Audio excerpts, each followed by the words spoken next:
Good morning, everybody. It is Saturday the 5th of June, roughly, it's almost 11 o'clock. Yesterday was a little bit of a rough day. I just wasn't feeling it. I mean, I was hurting. I was sore from Thursday. So we didn't really do anything until later on in the evening time. In the evening time, we just did a few little lightweight tasks so they wouldn't be too strenuous. Today, I'm still hurting a little bit in my calf muscles and biceps, but the pain that I'm feeling is actually kind of a good pain because, one, it's not like that pain that you can't really do anything with. It's not a debilitating pain. I think it's just pain from my arms and legs going, hey, we remember doing this stuff. So it's a good pain. But anyhow, it's going to be another nice, warm, sunny day somewhere in the well, they said mid-80s. And the only thing I'm worried about is my little tree out there. I'm going to have to go out there and check it and see how moist the topsoil is, and I might have to water it. It did rain Wednesday or Thursday. It rained. I think it was Thursday it rained. So I got some water, but still, if it gets too dry, I get concerned. Anyhow, today we are jumping back into the American Cozy book.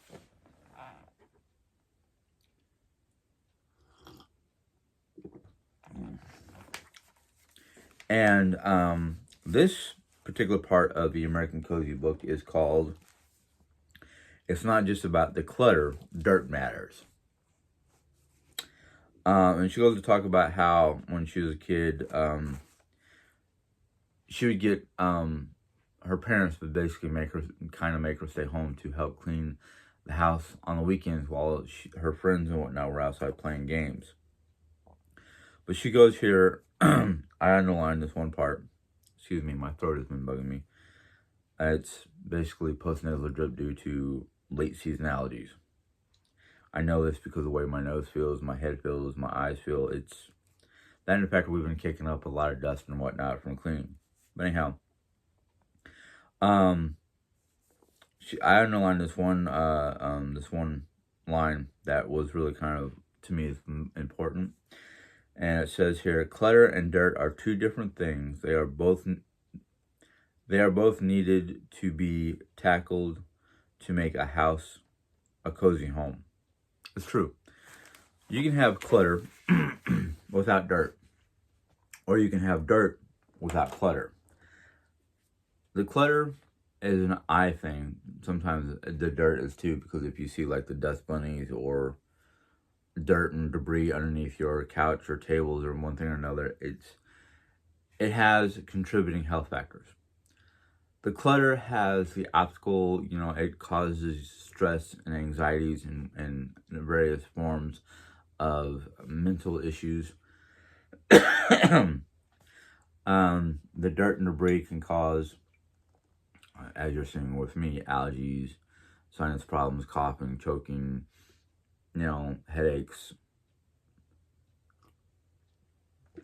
The dirt is not just dirt, because a lot of times within that dirt in your home, you have your household dirt, you have your dust mites, your skin follicles, your allergens, various different things that can cause health issues. So, it's nice to try to keep that cleaned up. Here we go. And then this whole paragraph got me. And I think it's kind of like, it's one of those things that makes you go, food for thought. And it says here, if someone unexpectedly drops by your home right now, would you be comfortable inviting that person in? If you feel you need to quickly run the vacuum cleaner or wipe down your entry walls and floors while pretending you can't hear the doorbell, then your home is dirty. Then dirtier than is comfortable for you. When you relax in your spaces, do you notice the dust bunnies under the sofa, the fingerprints on the bathroom door, or the coffee stain on the counter. If you notice them, there's a problem. So, yeah. If you feel embarrassed to basically, invite somebody who stops in out of the blue, because of the way your house looks, then yeah, there's a problem with the house. Then there's just a generalized problem. Then she goes to state that every family has a different system for regular cleaning. Although Danes tend to spot clean a bit every weekday evening. Now, when I read that part, I was kind of like, oh, spot cleaning as you go. It's something I do when I'm at my food service jobs. I always spot clean. I get done with serving a customer or a group of customers, depending on the time of day. And as soon as I'm done serving the customers, I try to clean up my workspace. It's just common. It just seems to be common practice for me in my workspace.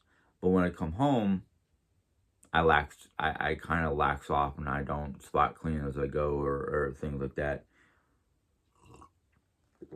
Granted, yes, after cooking a meal or whatnot, I might clean up the stove area, which might be considered spot cleaning. But for the rest of my house, it's kind of like I let it go too long. And what we're doing now is kind of part of the reason why we're doing it, is because I'm between reading this book and letting things go too long. It's like, okay, it's time to get off our butts, kick ourselves in the tush, and get the house cleaned up. Another line I underlined was, in-depth house cleaning can happen once a week. So basically, the Danes do an on-spot cleaning every day. They get done with dinner, they spot clean the table, they clean up the dishes and spot clean the table. And then once a week, they do like an in-depth scrub.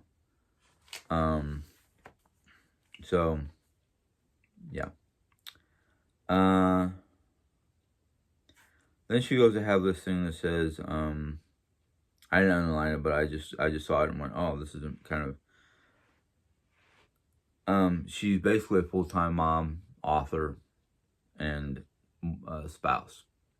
But she says here, today I do things differently. Every evening from 8 to 8:30, I do as much as I can within 30 minutes. For me, this is usually folding laundry, vacuuming, cleaning up the two bathrooms, and maybe dusting. When the half hour is over, I am done. Anything not finished gets tackled the next day. So basically, she spends 30 minutes a day trying to tackle as much cleaning as she sees necessary. That's great. I mean, some of us who aren't full-time parents or have other people in their homes, or they have more than enough ample time to clean. I think for me, once my house is done, I would like to basically spend, an hour or so, unless I'm working, trying to spot clean everything I can, and then maybe on my day off, do a deep clean. And we'll get to what both this person and myself considers a deep clean. But anyhow, she has a couple bullet points, and I marked them down because it's always nice to know where the bullet points are to go back and look at them. How to put your housekeeping on autopilot. Yeah, something we all need to try to do, or at least I do. I don't know about you guys.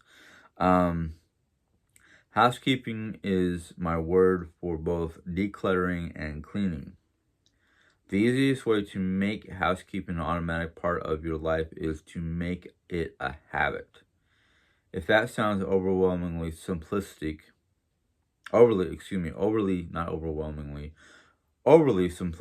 to you, I'm glad.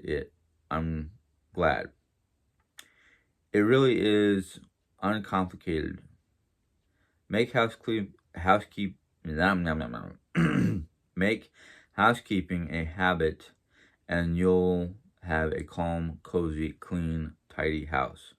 a warming, inviting space that you feel comfortable sharing with others. This is Hughie, or Hagie, however you want to put it. And all it takes to create it is practice. The following ideas may help. Now she has a bunch of different ideas. I read them all already and went, yeah,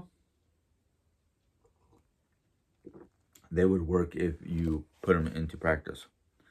First one, address your dirt and clutter hotspots daily. So basically, find the areas that get the most amount of dirt or the most amount of clutter and try to work on those daily. You may not have the desire to clean your entire house each day, but if your dining room table gets lost each afternoon under a fresh pile of kids' homework, backpacks, and junk mail, clean it off each evening. If you have a cat and litter from the box is scattered all over the bathroom floor, sweep it up each night, and so on. Letting hot spots go for more than a day means chaos and extra work for you. Now, again, I don't have a lot of the things that she deals with. I mean, most of our junk mail gets dealt with automatically. Sometimes we don't even bring it. One thing she talked about in the book was not even bringing the junk mail in the house. It just identify it as junk mail and throw it directly into a garbage bin or recycling bin or whatever you use to throw away your paper goods, your junk mail.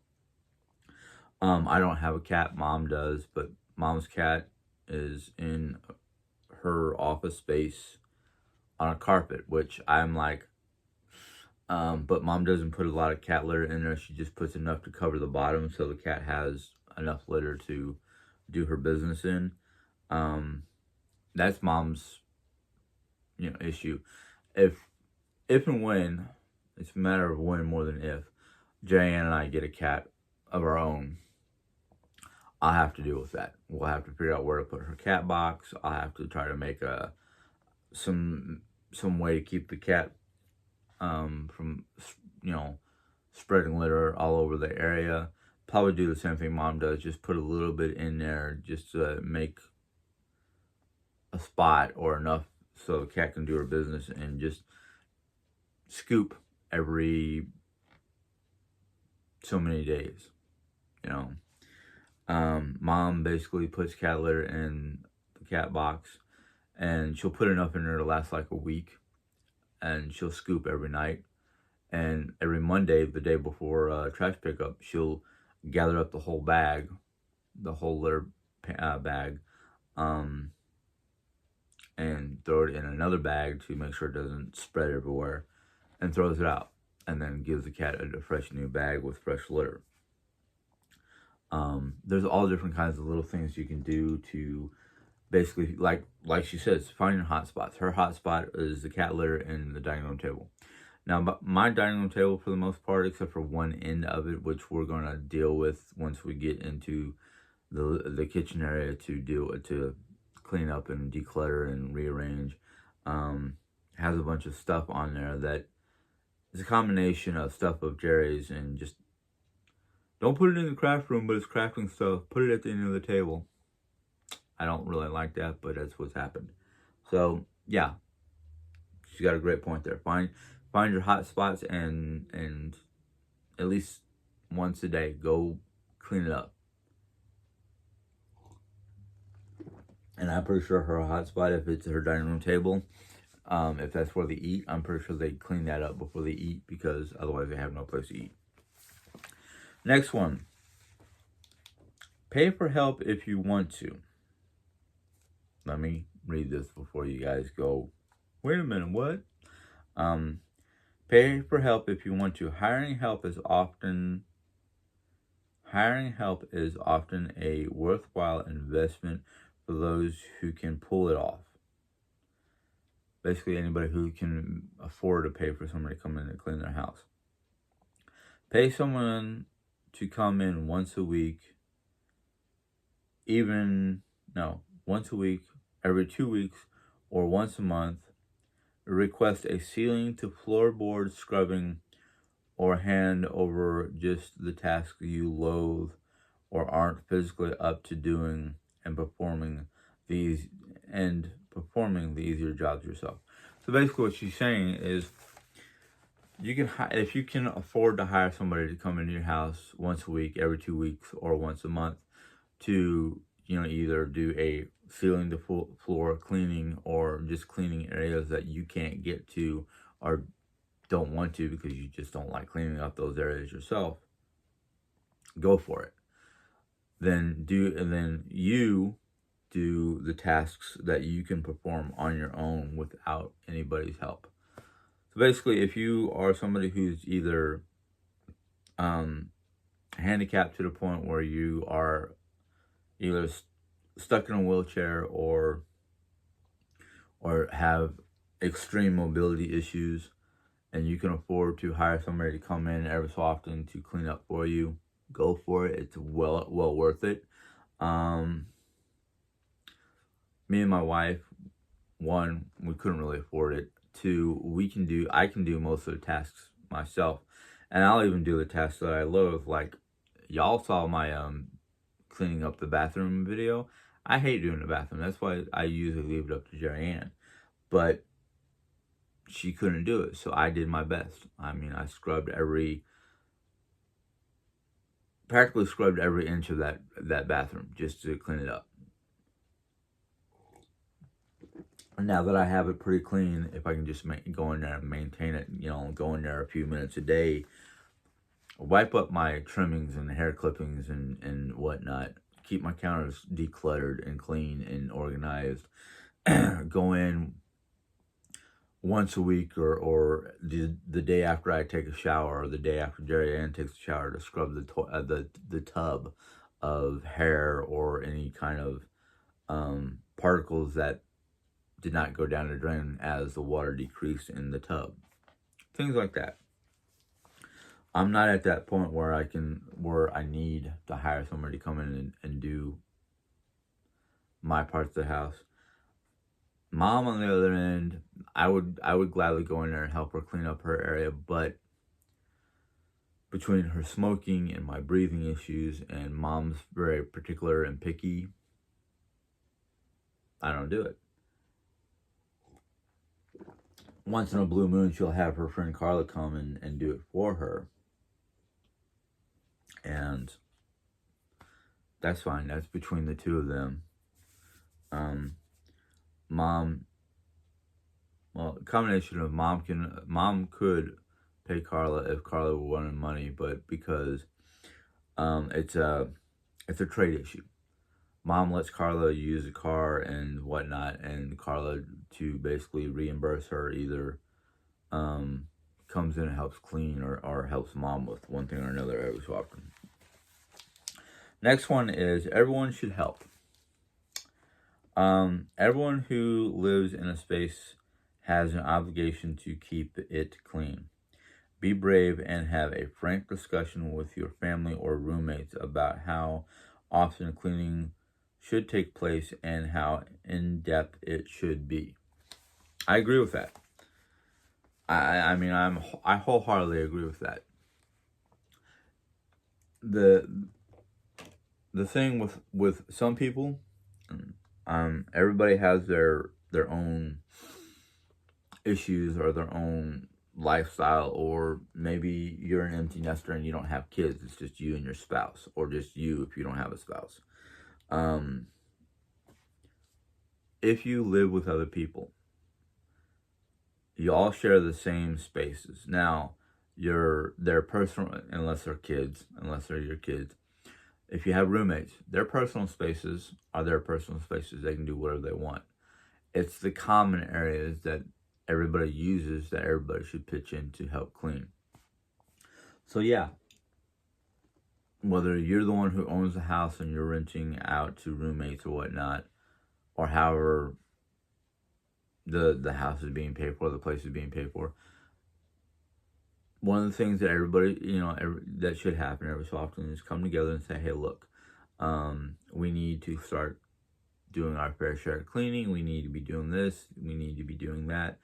Or let's say you're the the primary, the lease is in your name. So you're the primary person that pays for it, and they're just paying rent to you. Before you bring them in to live with you, or if it's you're a group of friends who've known each other from college and decided, hey, let's get together and rent out a house or something like that until we can afford to move out on our own. Sit down together before you start getting into that house to say, hey, look, this is what we're going to do. This is our responsibilities. We need to help each other out, keeping the house clean, yada, yada, whatever. Go for it. You have little ones. And let's say you're you're an at-home mom. You don't have to worry about an actual job because your spouse, hopefully you have a spouse, is making more than enough money where you don't have to worry about living outside the home. You can create a chore chart for your little ones so they'll learn two things: one, responsibility, and two, just general cleanliness. So yeah, I'm all for that. Everybody who lives in a house should help. Mom, here in our house, Mom comes out, she'll help out with dishes. For the most part, because she lives in her own rooms. The rest of the house is kind of mine and Jerry-Ann's responsibility to keep clean. Jerry-Ann, for the last couple months, have not really been well to do because of depression and physical limitations that got worse because of the depression. For a while, both me and Jerry I was working, so I didn't really have the desire nor the strength to do a lot of cleaning, and Jerry just didn't have the desire.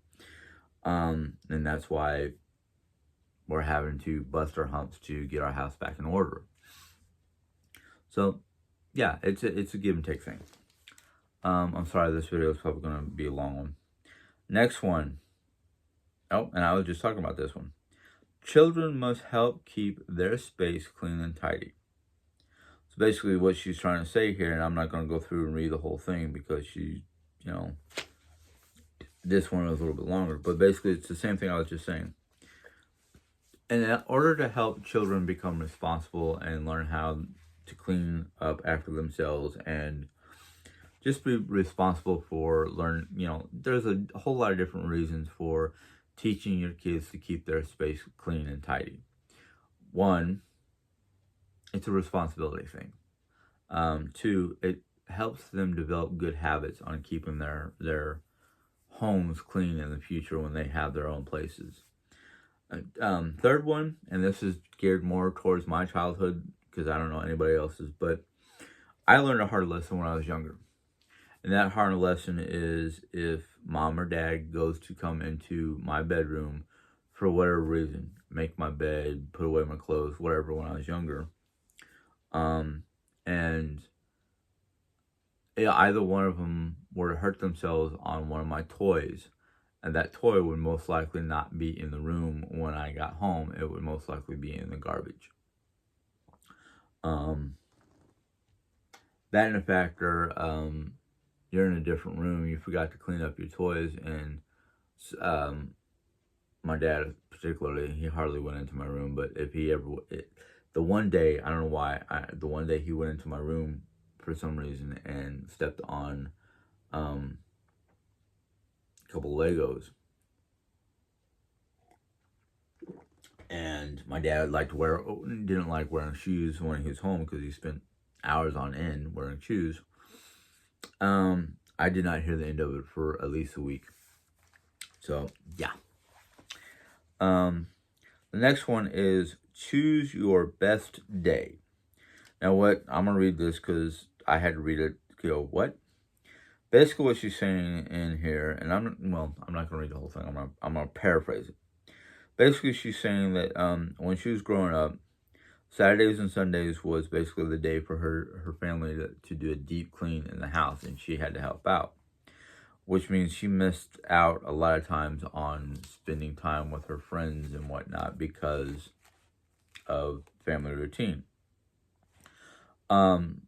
So basically, then she goes to say that experiment with weekdays cleaning Tuesday, Wednesday, and Thursday, work especially well for many people because of their livelihoods or yeah, the way they live. Um,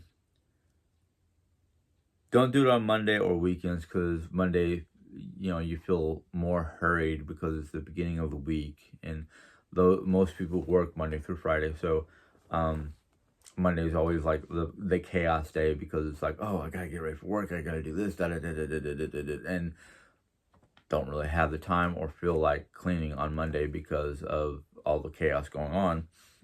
And then most people like to do, excuse me, most people on weekends, especially if they have a 9 to 5 Monday through Friday type work life, weekends are those days where they want to go out and have fun and camping and dirt biking and all that fun stuff. So she was talking about trying to use Tuesday, Wednesday, and Thursday, which is in the middle of the week. It's less rush, it's less chaos, it's less busyness, basically, to try to do your on-the-spot cleaning, or maybe even if you have extra time and evening time to maybe do deep cleaning in a room or two, you know. But for a lot of us, well, I shouldn't say us because I don't want to consider myself a retiree, because that would mean I was forced retired because of medical issues. But for a lot of you guys, I know a lot of you viewers are up there in age where you're either an empty nester or your children are a little bit older and can help out with a lot of cleaning. If you're an empty nester or your kids are, teenagers, you can have them help. You can clean. You can pick and choose what days you clean or don't clean.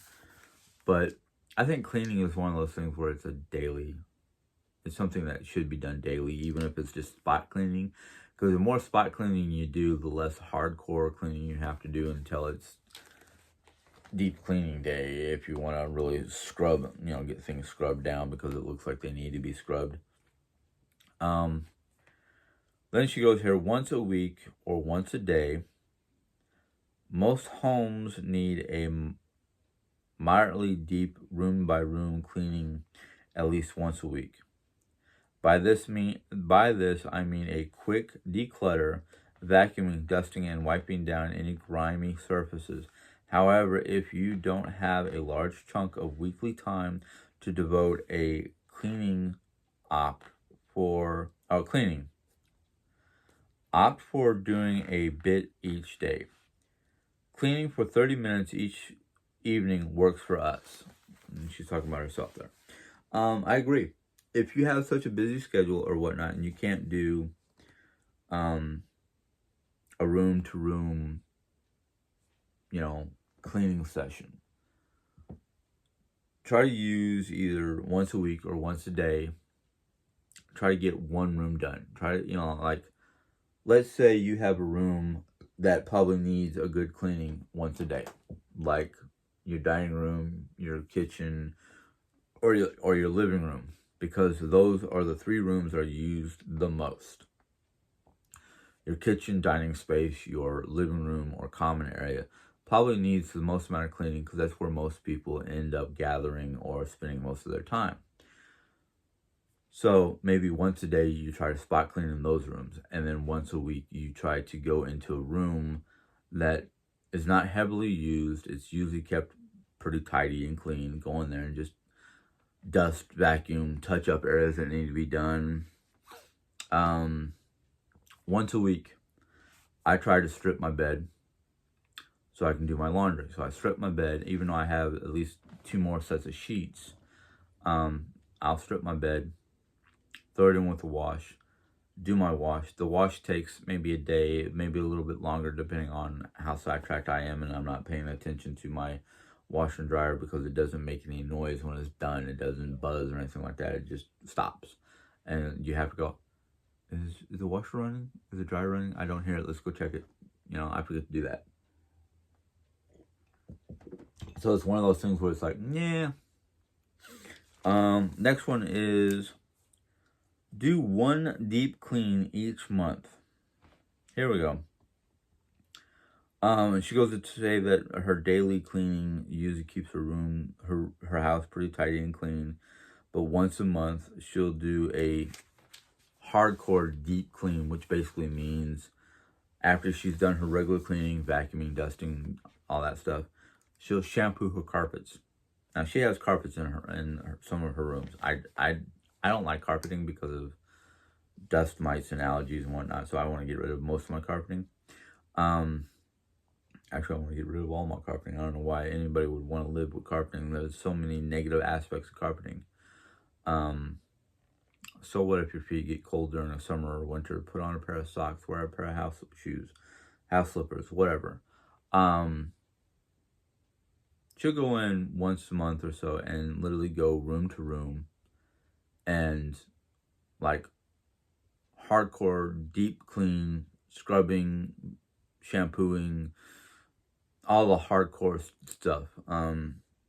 One of the things I need to do pretty soon, because it's getting warm and I don't want it to be even harder, is I need to go outside and clean the outer part of my Arcadia door window, because birds fly into it, trying to get to the seeds, dive bombing birds that just get stuff all over my Arcadia door windows. And I don't mean just poop. There's like, I don't know, it's seed particles, and it needs to be cleaned. So yeah, once a month go in and do like a hardcore deep cleaning in a room or multiple rooms, depending on, I guess what she means is like the rooms that get used the most. Those are the rooms that you want to tackle and try to keep clean and do a deep clean at least once a month. Now, the bedroom, depending on how much time is spent in a bedroom or craft room or office space, depends on how often, or maybe you do it more than once a month. Do a deep clean in rooms that have issues. The next one is do small loads of laundry every evening. Now, it might not be necessary for everybody to do this because of the fact that not everybody has multiple persons in their family. But she says, if you have an in-home washer and dryer, gather up the clothes and towels from the day and do a load of wash on the quickest setting. That might be good for some of us, because maybe you still have kids in the house and they change their clothes often and do what everybody should be doing, which is taking a shower or bath at least once a day. I knew a person who, she was such a clean freak that she would take multiple showers throughout the week, or throughout the day. Like literally, she'd take anywhere from 3 to 4 showers a day. I thought that was nuts, but maybe she has some sort of phobia that causes her to jump in the shower every time she thinks she's gotten dirty or contaminated or whatever. Don't know. And this is where I probably read this in. This last part, the last one, she says, don't bring junk mail into the house at all. Anything. Yeah. Do we have a shovel or a spade or something you can dig with? I don't think so. No, neither do I. Lester died this morning and she's going to bury him out back here, but we don't. I don't have any. Oh, check on top of the freezer. There might be garden tools up there with a spare or something.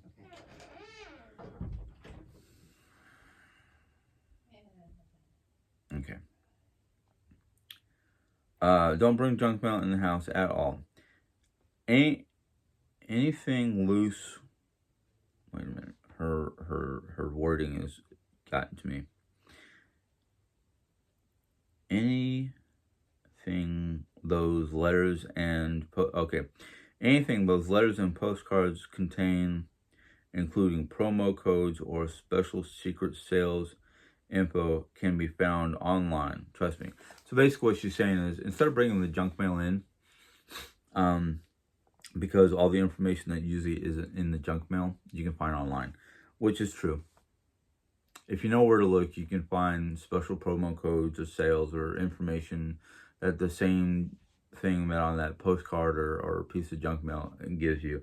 I get a lot of junk mail that are like, you've been pre-approved for credit limit, or lendingtree.com, get a home loan, or something that I know that I can't afford. And 9 times out of 10, I go to call or go online to find out, look up the information that they're trying to tell me. And even though it says pre-approved, a lot of times they'll look up my credit and go, no, you're not, either you're not, either A, you're pre-approved, but only for a couple $100, not the $1,000 or so dollars or whatever that they're saying on their flyer or letter or whatever. And I got to the point where it's like, junk mail, throw it in the garbage. Don't even open it. Just throw it directly in the garbage.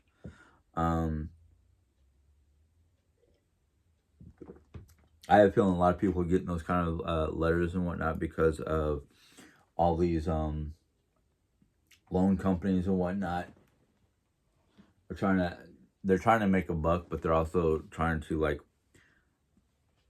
make people feel like they're going to get money so they can get bailed out of their current issue due to the COVID crisis and everybody being out of job or whatever. When COVID hit and I was able to have a job, I was thankful just for the fact that I had a job. I was also thankful that I'm not renting, so I never got kicked out of my home. So I'm happy for those things. Anyhow, the last part, that I'm not going to read everything, but she has a list. 1, 2, 3, 4, 5, 6 different recipes for homemade cleaning products, which is something a lot of people in Denmark do. A lot of Europeans sometimes will make their own cleaning products instead of having to go out and buy 6 or 7 different varieties of cleaning products for various different things. But I'm going to read off the title of each of these products. She has a recipe in here for making disposable cleaning wipes for general cleaning. The recipe makes 20 wipes. Then she has a homemade glass cleaner. It makes about 2.5 cups worth of glass cleaner. Hardwood floor cleaner. It makes about 2 3/4 cups worth of hardwood floor cleaner. Tile cleaner makes about 3 cups. Homemade tub, sink, and toilet cleaner makes about a cup, 1 2/3 cup worth of cleaner. And then a wall wash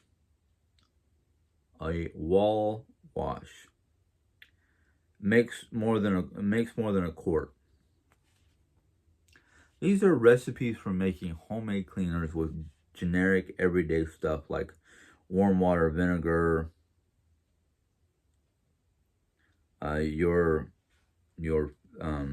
warm water vinegar, and if you wanted to smell a certain way, like lemon juice or essential oils, those kind of things. And I'm like, what? Stuff that most people have in their homes. The only thing I can see in this one that you might not have in your home is liquid coconut oil, or there's 1 or 2 items here that I saw that I was like, I don't know what that is. Cattle soap, liquid cattle soap, lemon juice, apple cider vinegar, coconut oil, a couple drops of your favorite essential oils for smell. Yeah. Liquid dish soap, which everybody has, or liquid cattle soap. I was looking at some of these recipes last night going, ooh, okay. I mean, like this very first one that I read, I'm gonna give you the basic ingredients because I read it and went, oh, that's simple. Basically, you need 20 heavy duty dinner napkins or sturdy thick paper towels, a cup of warm distilled water in a liquid measuring cup, some coconut oil, and a couple of drops of your favorite essential oil or blend of oils. I just kind of went, oh, that's a simple recipe. You know, they're very simple recipes. And I was just kind of like, oh, this is cool. Save myself some money so I don't have to go out and buy so much cleaning products. So I was just interested in that. Anyhow, the next one I will do will be how to resist the pull of stuff. And it's a short list. Let me go ahead and read this. No, I'll read it tomorrow. I'll read it tomorrow and just combine it. Well, actually, it's the last part of this chapter. Yeah, I'll read it tomorrow and talk to you about it.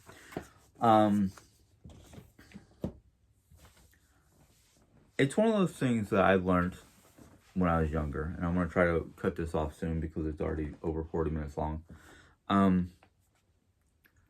When I was growing up in Europe, my 3 years in Germany,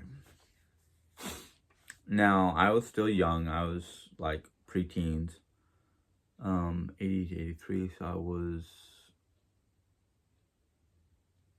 was 8 years old when we got there.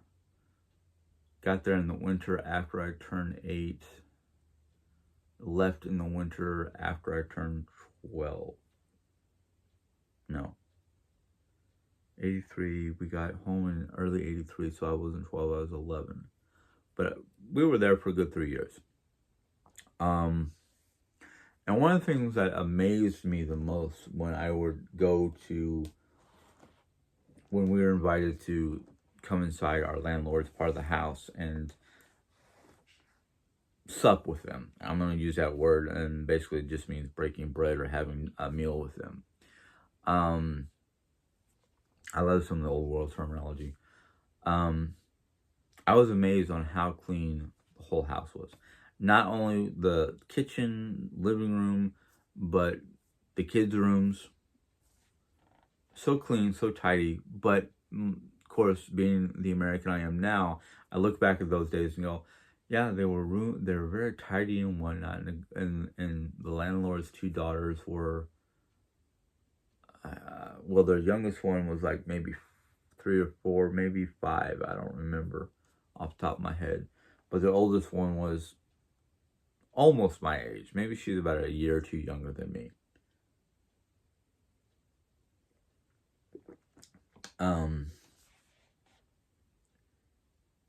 And I think back to myself like, oh man, their rooms were so white and clean and everything was so bright and shiny and well kept. And I look at my teenage years and I'm like, other than the toys all over the place and whatnot, I was not as clean as tidy as they were. It wasn't until my teens, after my dad died and everything went like that. And I remember my bedroom in Paradise Valley, and the carpeting on the floor was a midnight blue, or a really, really, really dark midnight color, and the walls were painted like a dark color. And granted, the shades on the vertical blinds had a dark animal print or forest type print on it. And granted, my mood was dark. I was going through a dark phase. But other than that factor, and I would like open up the shades to let some light in during the daytime unless it was too hot. My room was clean. It was tidy. Everything had its place. Everything was in its place. I didn't have stuff all over the floors. I think by that time,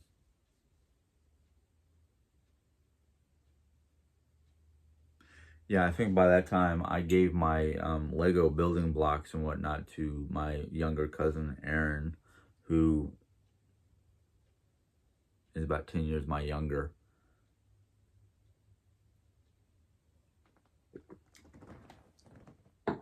But I look back at my youth, my childhood days, and go, man, I was an unkept, untidy, just unruly type child. Um, Spoiled rotten because I was an only child, but not by my parents. My parents, my dad was very good at disciplining me, and my mom, I think my mom just let me do whatever. I can't remember because I know she wasn't a very good disciplinarian. Um, but I think now I don't know how soon. Maybe it was before Dad. Maybe it was back in Mesa that I started getting to the realization that I needed to keep everything clean and tidy and neat and organized for a lot of different reasons. I think one day what happened with me was I woke up in the middle of the night to go to the bathroom and stepped on one of my own Legos and realized, no, that's not fun. That's not a fun thing to do.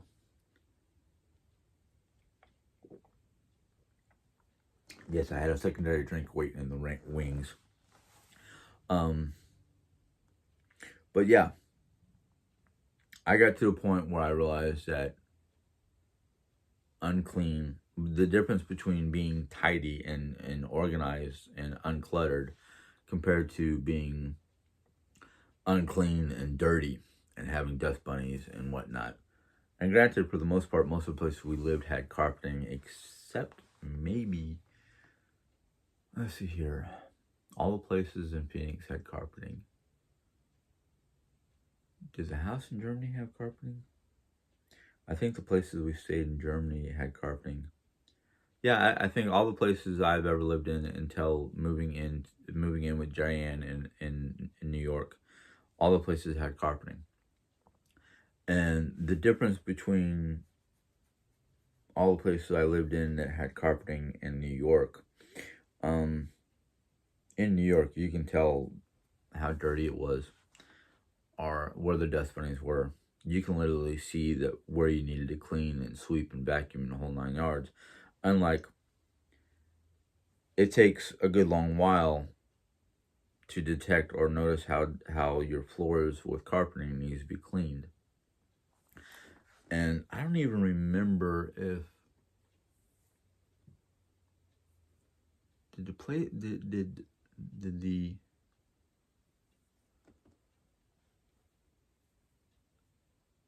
maybe Altley when we lived in Germany in Altley in the village in the rental, the first rental.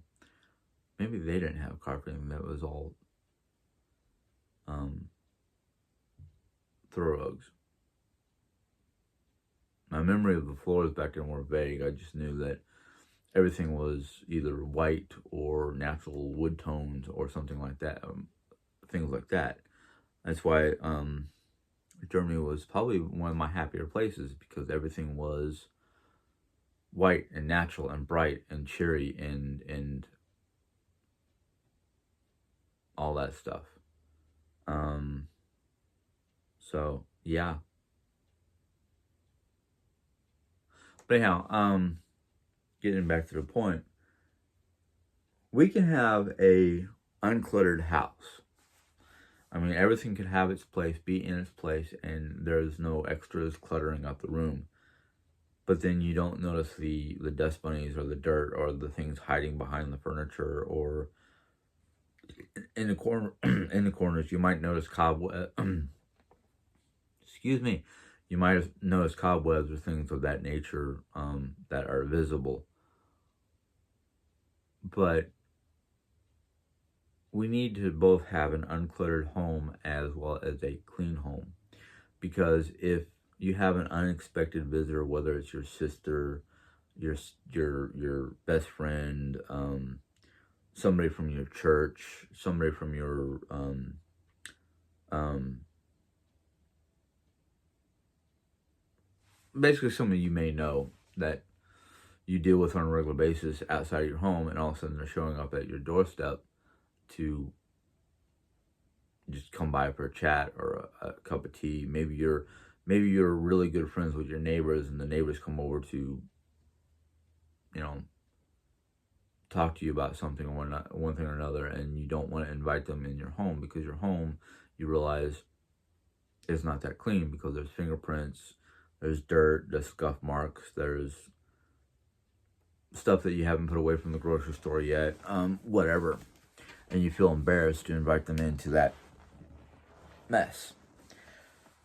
And if that is the case, like she says in her book, maybe it's high time to, you know, really get down and scrub the floors or the walls or whatever mess might be in the house that you're embarrassed by.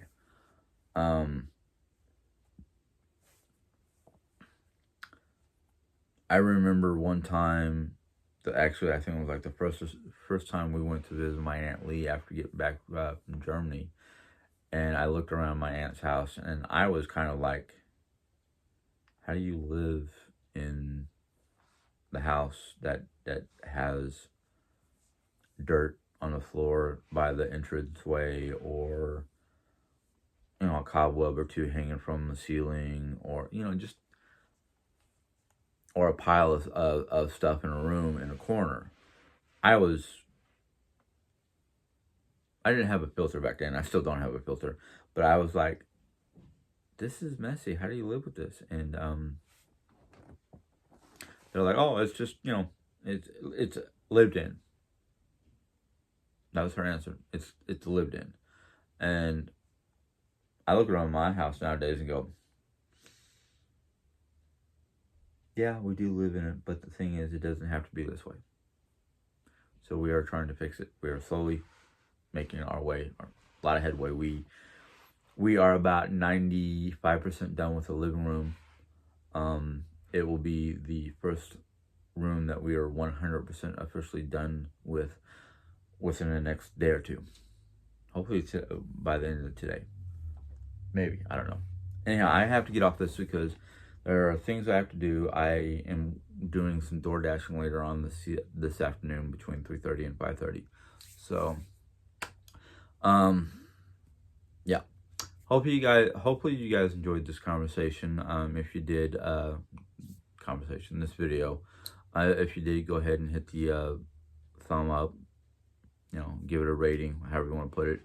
If you have any questions or comments about this particular video, go ahead and put it in the comment box. I will be more than happy to view it, address it, deal with it, whatever. If you're new to my videos, and you enjoyed this one, maybe you watched a couple other ones and decided that you want to subscribe, go ahead and hit the subscribe button. Once you hit the subscribe button, a little bell will pop up. Click on that bell and YouTube will let you know when I put in my next video. Oh, last thing.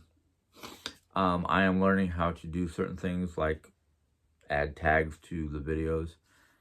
If any of you who have recently joined because of the fact that you might have seen my ElfQuest, my ElfQuest treasures, and you're interested in ElfQuest, let me know. I might try to put in a couple of videos about ElfQuest or my interest in ElfQuest or something along that line. For those of you who are fans of ElfQuest and know what ElfQuest is, did y'all know that yesterday was Wendy Penny's birthday? I didn't. I had to learn about it on Facebook. Anyhow, hopefully you guys had you're having a good weekend. It's Saturday, isn't it? Yeah, good weekend, yeah. So, anyhow, before I continue on and just go nuts, you guys have a good day. Enjoy. Bye.